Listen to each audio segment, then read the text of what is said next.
Well, good afternoon, everyone. We are blessed, as always, to be here on Thankful Thursday. And I'm so grateful to have a mentor like Blaine Bartlett. He's moving possibilities into reality. And I was just discussing utilizing some of the great advice of my mentor to know when I'm pushing myself a little bit too far and losing the harmonious activities in my life and starting to create interference detrimental to my divine direction. Blaine, I want to thank you. Starting Office Hours, episode 662, for giving me such great advice and to keep my perspective and values aligned, especially coming into Thanksgiving week.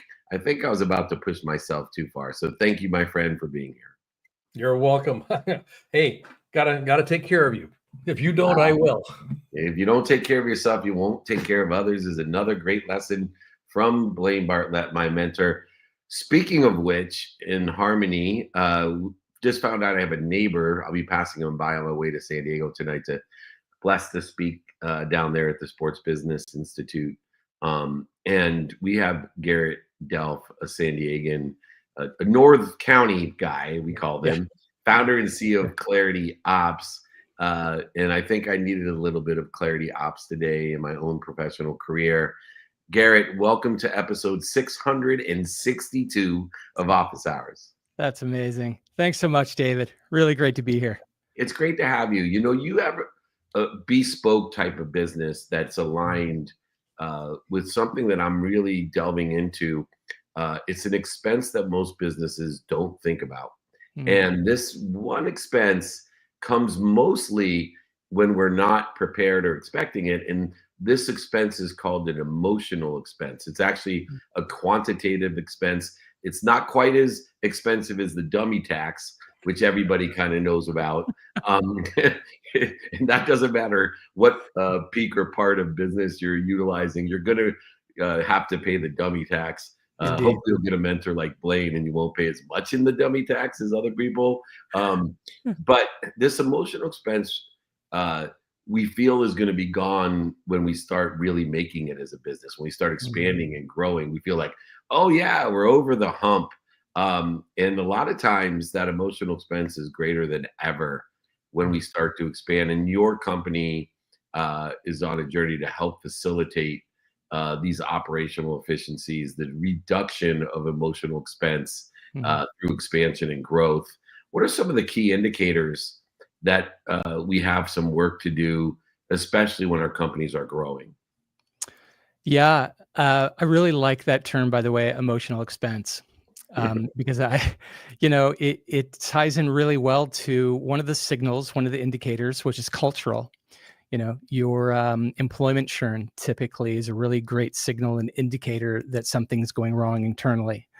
Another really great indicator is variance or inconsistencies in your product or service deliverables as it relates to both quality and turnaround time. And if you're paying attention to your COGS and living inside your P&L, those also are typically bloated. So there's just a couple of high level. One thing I really love the emotional tax, the emotional expense, David, especially, is because when your operations are chaotic, really as founders, as CEOs, or whoever's funding the expense of employment, you're paying your people to stress out. And so obviously, the company pays a toll there, but you also pay those people to take those emotional taxes home with them. So it's like a negative twofer. You harm. Worrying's a negative twofer as well. Yes, totally. The idea of scaling, growing. I mean, what's undergirding that is performance improvement, on an ongoing basis. Yeah, that's kind of a very simplistic way of thinking about this. Yeah. And the traditional way that most organizations, most leaders, most managers will look at productivity, as an example here, is ROI, cost of goods sold. We've got the metrics under control, and they're pretty traditional metrics. One way that I think that, and this is where the scaling comes into play, and the challenge on this, performance can be measured by vision alignment as well. It's more of an intangible metric. And it's going to be very situationally specific.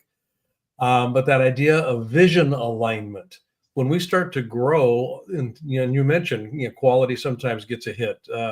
Delivery cycle times start to be impacted because there's misalignment. The for the sake of what has now been diluted or actually even covered up in some cases. Truth. In the work that you do with your clients, Garrett, this notion of vision alignment, it's a leadership question.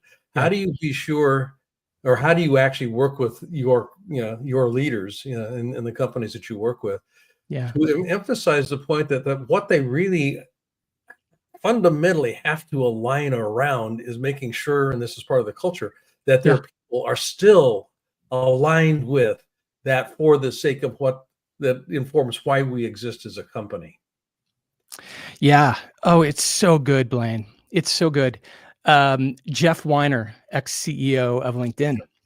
I don't know if you guys heard him say this. It stuck with me ever since I heard it. He said, my job at LinkedIn is to be the chief reminder officer. And he said, the moment I am bored with, or I no longer want to do that, is the moment I should no longer be CEO.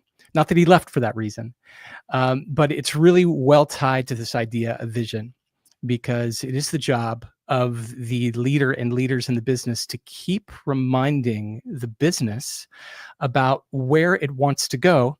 And by the way, if it's going to iterate on that vision or change direction, to then communicate that very clearly.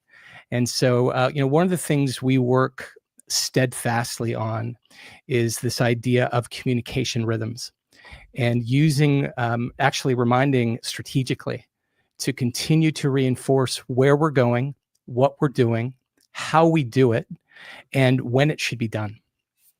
And I think also part of vision is upholding vision is establishing what you believe, which, the classic HR term, or now people and culture, is core values. And so it's very true. They're very connected, vision and core values, because what you believe is what you think, and what you think is what you do and create. So that's the short answer, Blaine. That is awesome. And I forgot my microphone was over here. I got a new one for you, and I was blessed to work with Kwame and others. So I knew that chief reminder officer, but I have a new one. I'm the chief, and this is personally and professionally, my family and my business. I'm the chief annoyance officer. And what I mean by that is, to be a great leader, I believe you have to be annoying in two respects. And it's two things that human nature hates.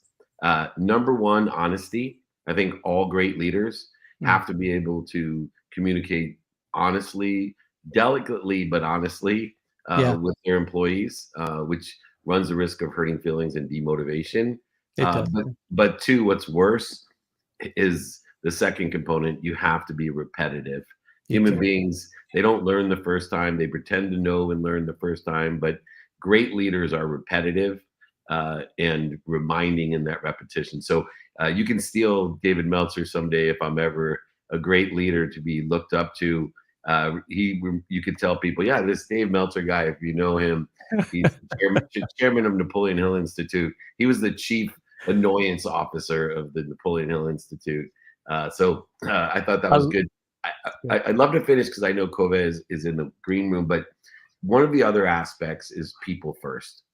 And I think within the realm today, there's so much in mental health and wellness, and health in general as being a great contributor to an engaged and productive work environment in a workforce. When we say people first, aren't we really saying health first for our people? I would agree with that. Maybe as a synonym, I would say caring for the people. Caring for the people authentically. And I would challenge using actual tactical process to give them guardrails of care. I like that. Well, we just got a little taste. This is like clarity on crack. We just got a little taste Now I'm addicted to Garrett, and we need to have him back on our other shows. I know you want him on your podcast. I want him on mine. I'd love that. So we did get a little sample. If you want some clarity on crack, why don't you go ahead and feed yourself the addiction of success? The founder and CEO of Clarity Ops, a neighbor of mine right here in North County of San Diego. It's a bespoke type of way of creating great transparency and leadership, but most importantly, one of the great things that we need today, operational efficiencies during expansion of a business, of an opportunity, when everybody gets stressed out. Put your company at ease, get the doctor of dis-ease, the founder and CEO of Clarity Ops, Garrett Delph. It's such a pleasure to meet you. We'll have you back. Thank you. David, Blaine, thank you so much. Really great to be here. Great having you here. We'll circle back on getting you on some of these other shows. Yeah. I look forward to it. You guys are a treat. Thank you. Thank you. Awesome insights. We appreciate you. All right. He has set the bar very high as usual here on Office Hours episode 662. Oh, you know what? I thought, is Ken Honda here? Yeah, Ken's here. I see him in the green room. Oh, there he is. I love this name, by the way. Hello. Hey, Ken, my friend. Yeah, what a great surprise. Surprise, Blaine Bartlett's in the house. You thought Christmas was in December. Yeah, it's November. Well, you're the grandfather of my mission, by the way, Ken. I'm on a mission to empower over 1 billion people to be happy. You're the grandfather of happiness and abundance. Probably the #1 personal development guru in Japan and maybe across the world. Your international bestseller changed my life, the happy money and the energy of money. And I've learned from many around the world teaching the happy money philosophies. So I wanted to start like I did with Blaine when I got on the show. Just thank you. Thank you for everything that you're doing and have done to further our mission of helping people. So within the context of personal development in Japan, what are the differences in personal development in Japan compared to the United States? Are there any cultural differences? I think I often talk about the container size of money. We are born with a certain size money container. For example, in North America and Europe, people ask me, Ken, how can I make my money container bigger? And in Japan, I often get asked, how can I satisfy myself with the container I have? So even though you want to be happy and prosperous, the approach is a little bit different. Japanese people tend to look inside, whereas Western people tend to look more outside. And I'm not judging which is better, but there's this tendency. So either way is fine. You can just make your income grow, but also at the same time, you can be satisfied 100% with the income you make. Both is a path to prosperity. So that would be the difference. Blaine, I think I'm Japanese American because I try to do both. Yes, exactly. I think actually that's a great approach because Japanese people tend to spend less on fun, and American people tend to spend too much on fun. So they spend too much money. Japanese people need to spend much money. So if they can learn from each other, I think we'll have a perfect balance. I love that. Blaine. Yeah, Ken, I was just thrilled to see that you were going to be on the show today. For those of you that are listening, Ken's a member of the Transformational Leadership Council, as is David, myself. And as David mentioned, and just a very prolific author, but more than that, a genuinely good human being. He's just an amazing human being. The last book that I actually picked up from you was called Happy Money, and the whole idea of money being energy. And I took some things from that book. When I pay bills, as an example, I'm happy. It's kind of like I bless the money as it goes to where it's intended to go. And there's this whole sense of gratitude around the flow of money as it comes through. And I know you and I have sat in Tokyo over dinner, a magician show that we went to. Right, that one. And we've talked about your grandfather, and because I'd asked you some questions about just kind of how did you get where you are today. And your latest book is lessons from your grandfather. Out of the 9 that you highlight and you talk about, what would be the one that you think was absolutely crucial to where you are today in your life? I think it's about my novel. It's a grandfather who's a billionaire but left no money but 9 letters. So he left 9 letters for his grandson. So I'm just right. I just wrote the novel so people can just really learn the essence of life. And I think the best letter or my favorite is Destiny and Fate. It's a very interesting topic that is our life predestined or not? And I think, in short, I think we have freedom, free will to choose what to do. But at the same time, just the rough course is sort of like is already set because when we are born, we are the certain things are set because of our parents' social status and economic status and the gifts we are born with. But at the same time, we can choose a different path. So and that's what I teach as well. So in order to do that, you really have to confront yourself, your tendency to be lazy, your tendency to be too serious, your tendency to be certain things. I think that's fate, but we can change our destiny with our free will. Great. I love the reconciliation between the human experience and the infinite experience that causes so much conflict, especially with the energy of money, Ken. It was interesting because I was recommended the 39 letters of Rockefeller that he left to John. And then I came upon, I think it was about June or July this summer. Your book had come out earlier in the year, like May or something, but I came across your novel, and I was looking for the parallels in the advice. I have a way I use my interviews. Anyone that's over 90 years old, I have a show. It's called the best advice you can get, and there's no exchange for wisdom of living. And so I ask very simple questions. What are the things that you would tell leave behind? What are the three things? It's funny because obviously people always include one drink a day. I found that to be a unique one. But what I'm looking for is I was searching for a common denominator. In the two areas that I'm looking for common denominators in with the letters that you wrote or other research that you did from people is one, is there a common denominator of wisdom according to wealth or money? And is there also a common denominator of faith?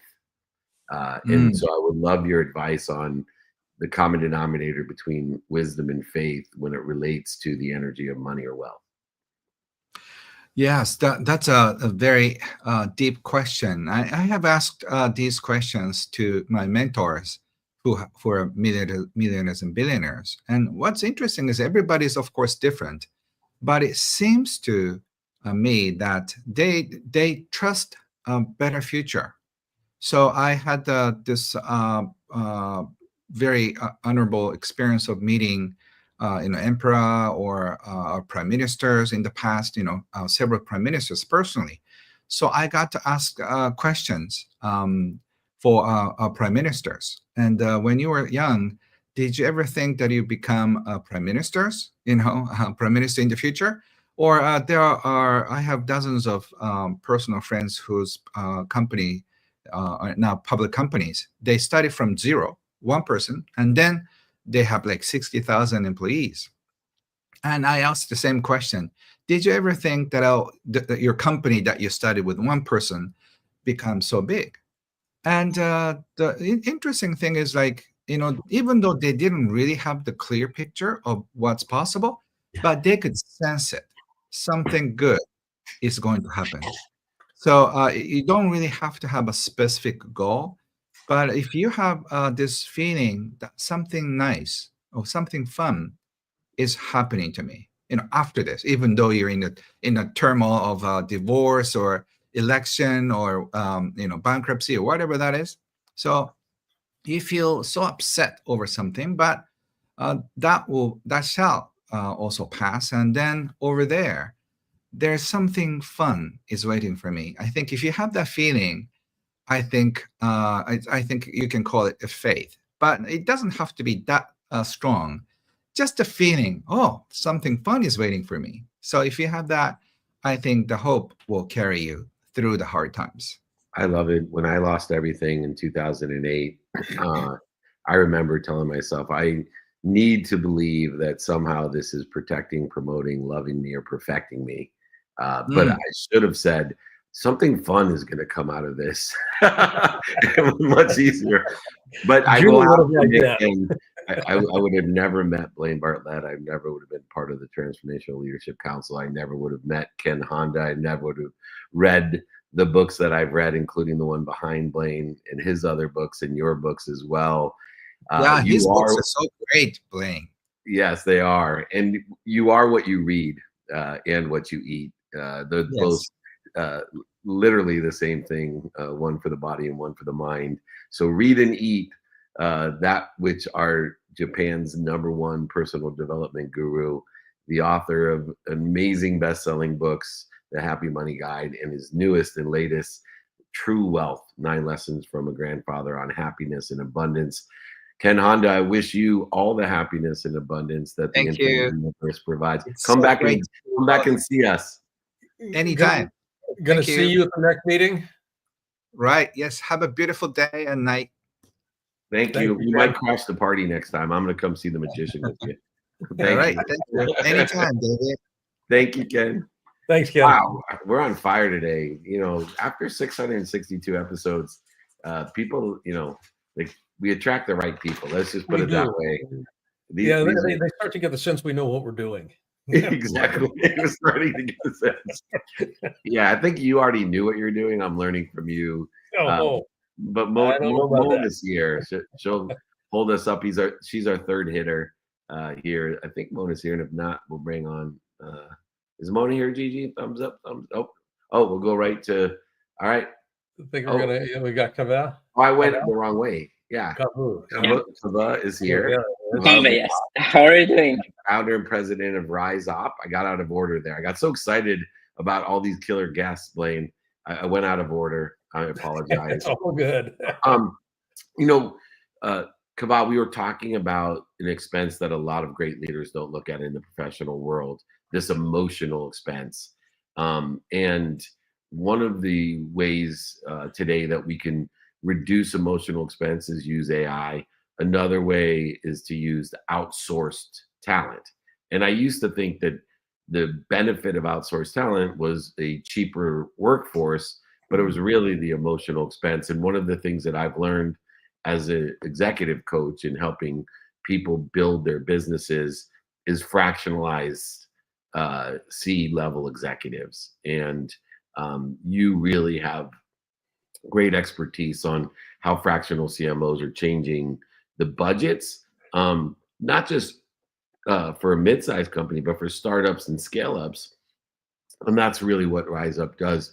What are some, and we're going to stick to this emotional expense, you know, what are some of the hidden expenses that people don't realize? Opportunity costs, emotional expense, dummy tax that people are paying when they're not early on using really qualified expertise of a fractional C-level executive, like a CMO.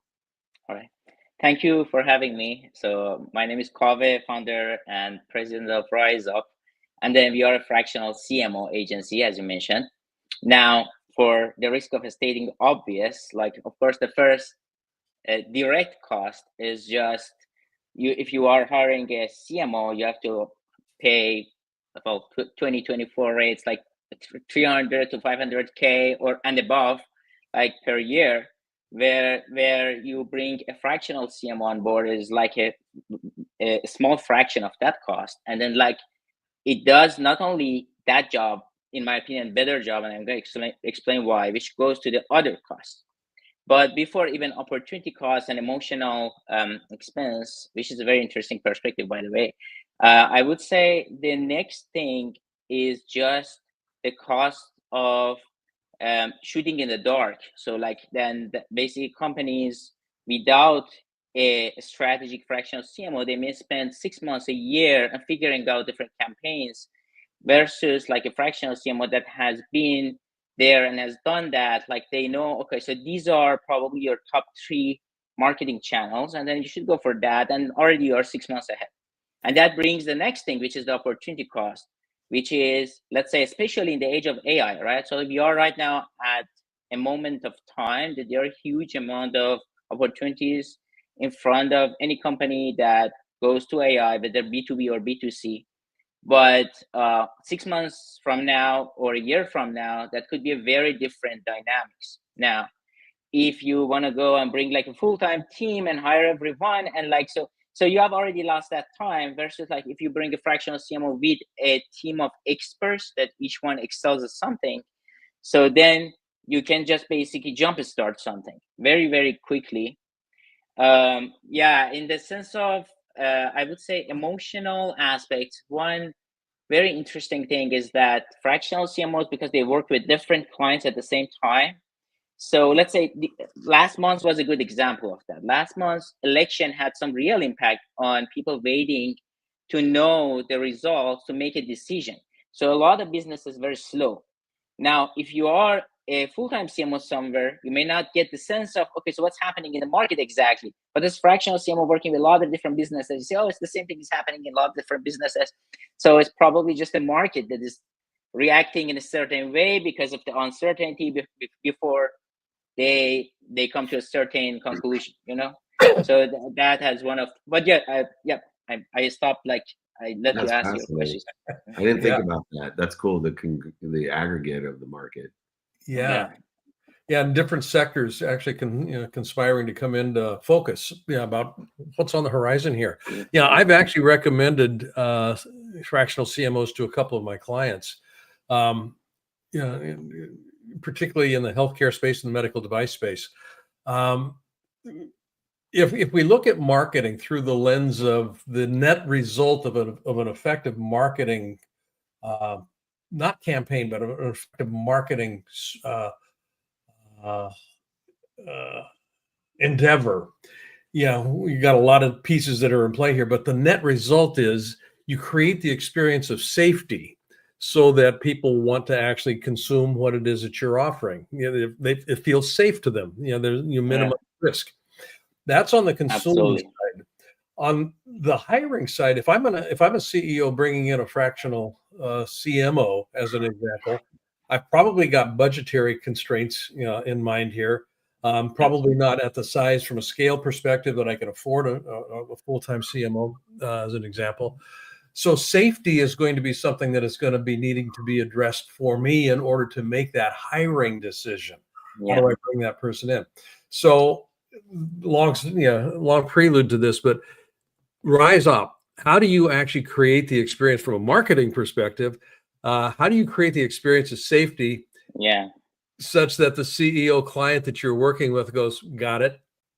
Bring them on. Very interesting question. So before us being a fractional CMO agency, we were a SEO agency. I'm like kind of a top 1% expert in the US when it comes to search engine optimization. I've been like in the field for years. And SEO is really a business of trust, not a business of price, because it's a like very slow moving channel that has the potential to be like the highest ROI essentially campaign that can build you up and then bring competitive advantage and defensibility to your business. And for a lot of businesses, that's really the number one channel. Not necessarily every business, but a lot of businesses. Now, what we learned from that was that clients, knowing that this is a long-term channel and they're not going to get immediate results, what they matter to them is that to know you're going to get there, like to trust you, and everything you are presenting there should be addressing that specific concern. Now, is of course, like in our case, for example, we have experiences of working with companies that they're ranking for, 60,000 different keywords on the first page of Google. And then that's, for example, things that we show in a meeting to clients. But overall now, one, beyond the risk, there is another element that goes to a fractional team, not just a fractional CMO. let's say as a fractional CMO company, because we have this expertise with SEO, we also bring our own team. But let's say for Google Ads is another one of those major channels that a lot of times we recommend. We are working with an expert that has 15 plus years of experience, and then he has done Google Ads for over 250 different companies. Now, when we bring that person on board, and he has so many examples of like what he has done, which applies to each individual customer, like that builds a lot of trust. And in general, like I would say, like one step back, I have come to the conclusion, because I've done a lot of these campaigns over time. I've been in business for 20 plus years. Myself, I've done Google Ads, other things, but I've come over with time, I've come to the conclusion that you really need a very specialized expert team that each one excels on one channel, because these channels keep changing so much that basically you really want to like eat and breathe that channel every day. And in the age of AI is even like more so. Like let's say last year alone, 2023, not in marketing, but overall, it was like more than 10,000 different AI softwares and apps introduced to the market in 2023, which is crazy number. Like no one person can also go check like all of those things. If you are in a very specific field, like let's say Google Ads or SEO or LinkedIn ads or something, well, maybe you can like go and then tens of new tools that they are there. It still is hard, but like you can maybe like add the stat and see what happens with the changes. But like for all of them, no one person can do that. And I would say then fractional CMO's job becomes strategizing, understanding overall picture, the channels that based on your business profile could work best for you, and then building a team around that. If you have some of those team members, great. If not, we are going to help you and hire, and then setting the KPIs and setting the budget, and then basically monitoring. But you really need a great AAA team of experts to basically run the marketing for a company. Yeah, and I think just to finish up, what I find to be so valuable of utilizing fractional CMOs or fractional C-level executives is you get an advantage, Blaine, of having not only a collective consciousness of all these different businesses, channel partners, affiliates, vendors, and employees in the aggregate, but I think something that I have found that's interesting, and it goes back to one of my other heroes. He's almost as well known and as smart as Blaine Bartlett. His name is Einstein. But Einstein, he said this great thing that I live by is you can't solve a problem in the same consciousness in which it was created. And by having a fractional C-level executive, especially a fractional CMO, it is a differing consciousness than the one that's the vacuum of the C-suite of, you know, a scale-up company especially. And so I heavily encourage people to do their research, check out Rise Up and our friend Kava. He is an amazing entrepreneur. He's done it himself. He's been a founding CMO of success. So he understands himself the benefits, the value in the time change and emotion of today, especially with AI and other technologies. There's all type of changes outside of us, but it's sure nice to find certainty inside of us. My friend Kava, please come back and join us. We're 3 for 3 today on episode 6. Absolutely. Thank you so much for having me. By the way, great show and such a good lineup of great speakers. Before that, I really enjoyed like Ken's speaking. Yeah, me too. It was so interesting. So like, yeah, so I definitely am like a fan. And then, yeah. I'd love You're to part like of the be on your neighborhood. other shows for sure. Yeah, The basis of the show is I don't want to be the smartest one in the room, and I keep proving that every episode for 662 straight episodes. So thank you for making me look amazing. good. Yeah. Thank you so much. Thank you. Right Thank take care. you, come on. Awesome. I love this show. And look, when Yeah. Blaine and I started this together, it was what was the name of it with Office Hours? It was the Soul of Business. Soul of Money. And Soul of today's Business. episode is definitely the Soul of Money. All right, our cleanup hitter for today. I went out of order, but she's right on time and in the right order. She's the author of Sale to Scale. So we got a lot of advice today and empowering things on scaling our businesses. The amazing Mona Sabeh is here. Welcome. There she is. Hi there. Nice to see you both. Hey, Nice to see Mona. you. Well, you know, I have a saying, it's not the mistakes that make us fail. It's the lack of commitment.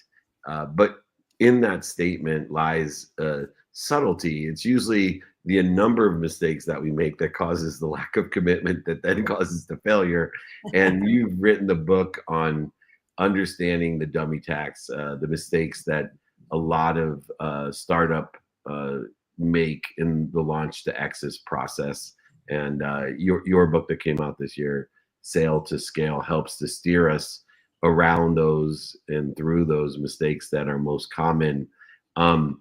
I'm curious most on the mindset of a startup that causes them not to get a fractional CMO, not to get the Blaine Bartletts to mentor them, not to find someone who's already in a position that they want to be in, not to read the book Sale to Scale since it's out there. What is the mindset? Because, and I'm personally asking because I had this mindset when I started when I was younger. But what is that mindset that causes, despite all the solutions are right there, people still wanting to make the mistakes on their own?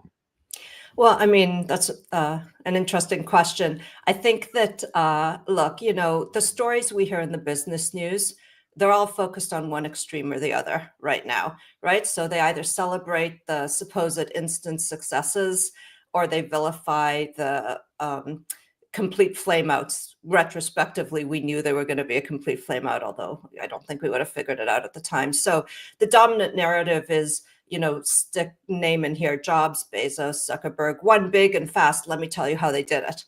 And so we all assume that we can win big and fast. And hey, look at all these people did it. I can do it too. And I don't need help in order to do it. And I think that, again, the dominant narrative in the business news hasn't done 99.5% of the businesses out there any favors, because they are the businesses that aren't Amazon and they're not FTX. They're everything in between. And it's really hard. If it was easy, more people would succeed. And yeah, so I think that, Bezos wasn't an overnight success either. 17 it's always and a half years. Retrospectively, always. Right, exactly. Yeah. And a lot of the younger guys, just so people know, some of my friends who have huge multi-billion-dollar companies, even in their 20s, it's because they started at 12. They really, so it's still 17 years. It's just they were smart enough to start early, in some computer in their junior high school when nobody else had a computer. What's the saying? It's like an overnight success, years in the making. Yeah. Exactly. I read Walter Isaacson. He does a great job of explaining how long it takes to be an overnight success. He does a fantastic narrative. Anyway, Blaine, the average company that grows to a size that gets acquired or goes public is over 10 years now, over a decade. Yeah. So again, there are always those outliers, and those are the ones we read about, but they're 0.3%. One of the things that stands out for me about your book is it identifies 18 common mistakes that are made. And I'm marking that out because it's usually not the big catastrophic oops that will sink my company. It's the aggregation of small things that I don't pay attention to, or I'm not thinking it's a big deal. And this kind of goes to the question that David had about mindset. I remember, when Jobs was, I think, 12 years old or something. He was pretty young, but he called David Packard, and he was looking for parts to put a little random counter metric together here, and he just called Packard up. Packard's number was in the phone book at the time, so I called David Packard up and said, "You got a spare part for me? I'm a 12-year-old boy and I'm building this thing." And the guy said, "Yeah, you can do that." And he hired him. He actually brought Jobs in as a young kid into HP. So where I'm going with this is, Jobs marks that out as a significant milestone of learning for him, which had to do with being willing to ask for help. Absolutely. And he said, of all the mistakes I could have made, the one I didn't make was not asking for help. Yeah. And that actually saved my butt a number of different times, is kind of where he went to with this. And I do think that that's exactly right. When you find let's say, founders who have been successful, often it's because they have done exactly that. They've reached out, they've developed a network of other founders, other business people, people that are a little bit ahead of them, or books that have, told the stories of people that are a little bit ahead of them. Not so far ahead of them that, you're starting a company, you haven't found your product market fit, and you're trying to be like, again, Amazon or Google, right? Just a little bit ahead of them. And they've actually developed that relationship with, a community of people who they can learn from. And that's certainly how I've got two co-authors on this book. And we've, between us, worked at probably 20 companies in the tech space and a couple in the non-tech space. And it was through comparing all the mistakes that we have done and seen, and also interviewed other people who have done and seen, and saying, oh, look, those are all the common ones. Those aren't, there were certainly ones that were just sort of, oh, the market crashed. Well, I can't control that. But if you control the common ones, then you can ride through these market crashes, as an example, and the other things you can't control. Yeah. As always, Blaine and I are running over in time, but I got to ask this question. One of the most popular topics for my videos, the ones that get millions and millions of views, are about the relationship that I have with no.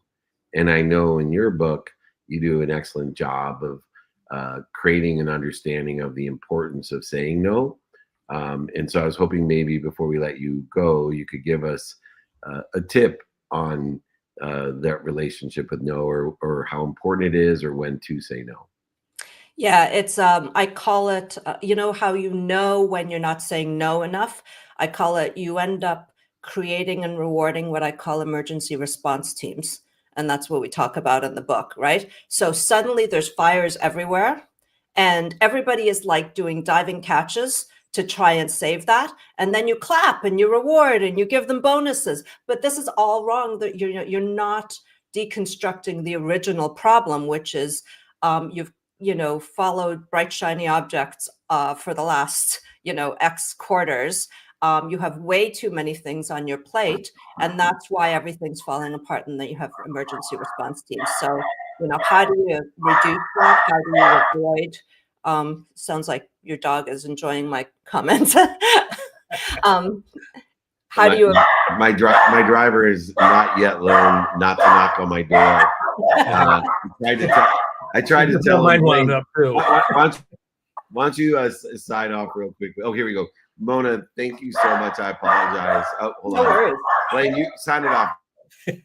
Yeah. Well, my dogs are barking in the background here as well. So, Mona, thank you so much. People can find out more about you at monaazabet.com.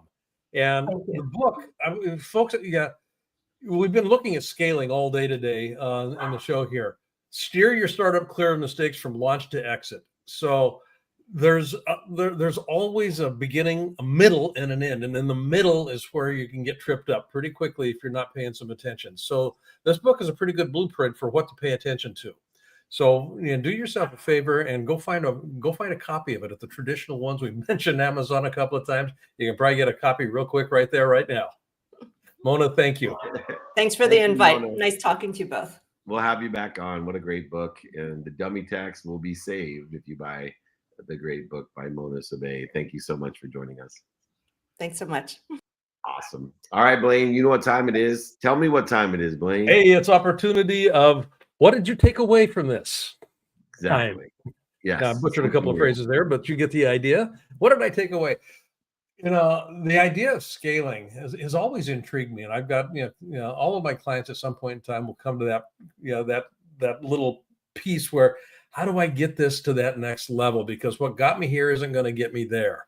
And fortunately, I'm working with folks that are smart enough to realize that. But it's the question of safety that kind of comes into mind for me. So I mentioned safety being the net result of an effective marketing campaign. I think safety is also the net result of being able to scale effectively. I've looked at what mistakes could I be making? Well, how do I mitigate the risk in that? So risk mitigation is always a part of living, but not so much that I become cloistered. So every one of our guests today, they were all speaking about growth, about expansion, about taking that next step of expressing who I am or who we are as a firm. And out of that, the whole idea of scaling is bundled. So that's my takeaway today. I love that takeaway. And for me, what rang true, what came to me and through me was asking for help. And a lot of times we talk about the fastest way to get to where we want to be is find someone that's already there and ask them for directions. And whether it be the 9 lessons from the grandfather of Ken Honda, or a fractional CMO, or 18 different common mistakes, it's not just finding the people, it's finding the ideas. And because we have such great technology that can synthesize so much data, it's so much easier to find those ideas that save you the emotional expense, that save you the dummy tax. I tease people that move from California because they want to save taxes. I'm like, I don't understand 12% for this beautiful weather. It's 72 and sunny today.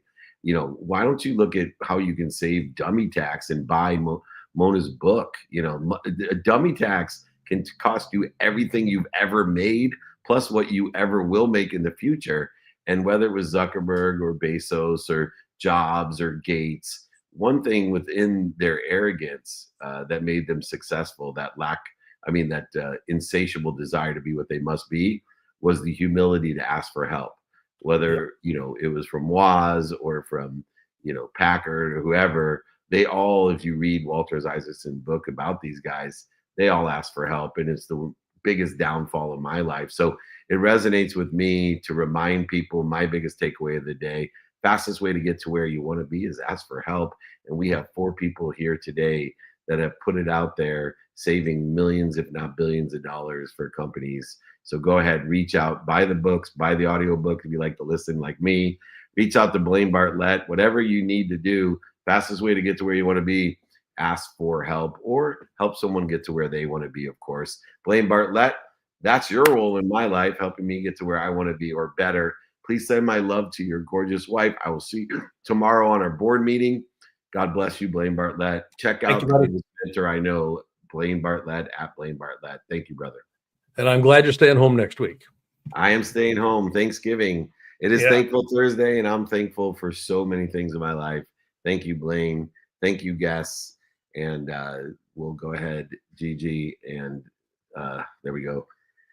She's slow on the draw. It must be like 3 a.m. there. I don't know what happens to Gigi sometimes. She must have fallen asleep. Anyway, I got to get going to San Diego. If you're down in San Diego, come see me.